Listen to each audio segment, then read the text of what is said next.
Thank you, Mr. Chairman, and gentlemen, thank you for being here today. What training do agents receive on properly securing their firearms?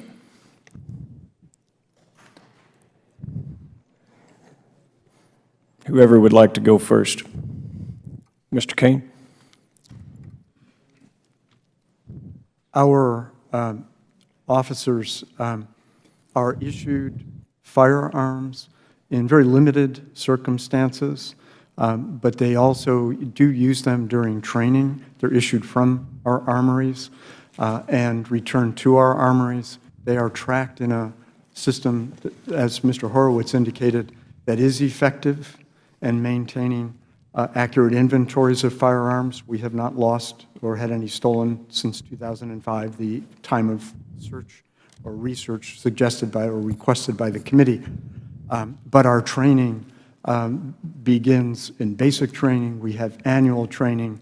We do training in disturbance control sorts of events, et cetera. And all of those types of training include that sort of focus and instruction. And I realize that the Bureau of Prisons has arms room issuance of firearms, for their duties, so we would expect stricter control. Mr. Ellis, what type of training do the BLM agents receive, seeing as how they have their firearms with them 24 hours a day?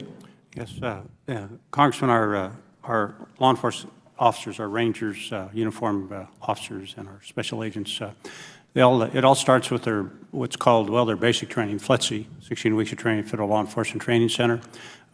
When they qualify on the job every 6 months on these weapons, they receive additional training. Also, we have what we call our general orders, and our general orders cover the requirements for securing firearms, say in vehicles, in your residence, if you have them in your residence.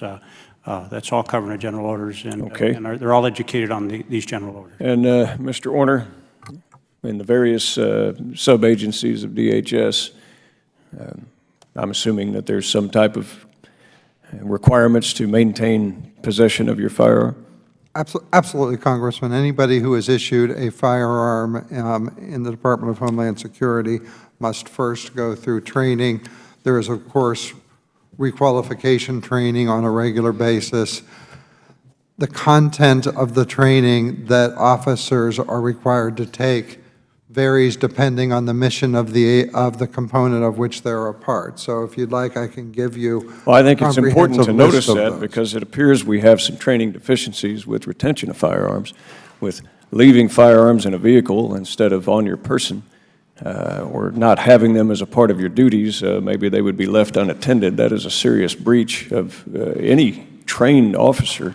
And so it goes to really another question. What discipline, and to you, Mr. Warner, okay, we had 69 firearms lost for 204,000 in a particular year. What happened to the 69 agents that lost possession of their firearm? In every case, the supervisor is notified of the loss within 2 hours. Okay, we got the loss. What discipline actions happened to the individuals? Are they commended? Are they disciplined? Are they fined? Are they removed? Surely there must be some penalty for such a grievous violation. The nature of the discipline depends on the circumstances of the loss. Each one of those losses is investigated by the operational chain of command who takes the appropriate action. I don't have a personal involvement. It wouldn't be appropriate. Well, we would like to see that, and of the 69, I personally would like to know how many of those officers were disciplined, that it was due to neglect. Now, we understand if somebody was overpowered or they're, in the course of their duties or something of that nature. I will say this, 24 hours a day duty or having possession of firearms every day is no excuse for their negligent care. Having served in battle in several different excursions around the globe, I never once under my command had any of my soldiers lose a firearm.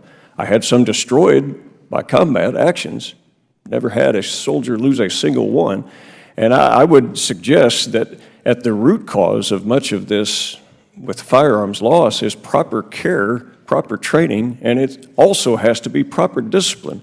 If there's no ramifications, then it doesn't even seem to be something serious. And Mr. Chairman, with just a slight indulgence here, a newsflash, it is a felony to make a straw purchase on a firearm. As the only firearms manufacturer in Congress, I can assure you for my Democratic colleagues that you cannot make a straw purchase without it being a felony. That just absolutely does not happen. And to this 30,000 number that we see every year of people that lose their lives to firearm homicide, let's not forget that 63% of those are suicide.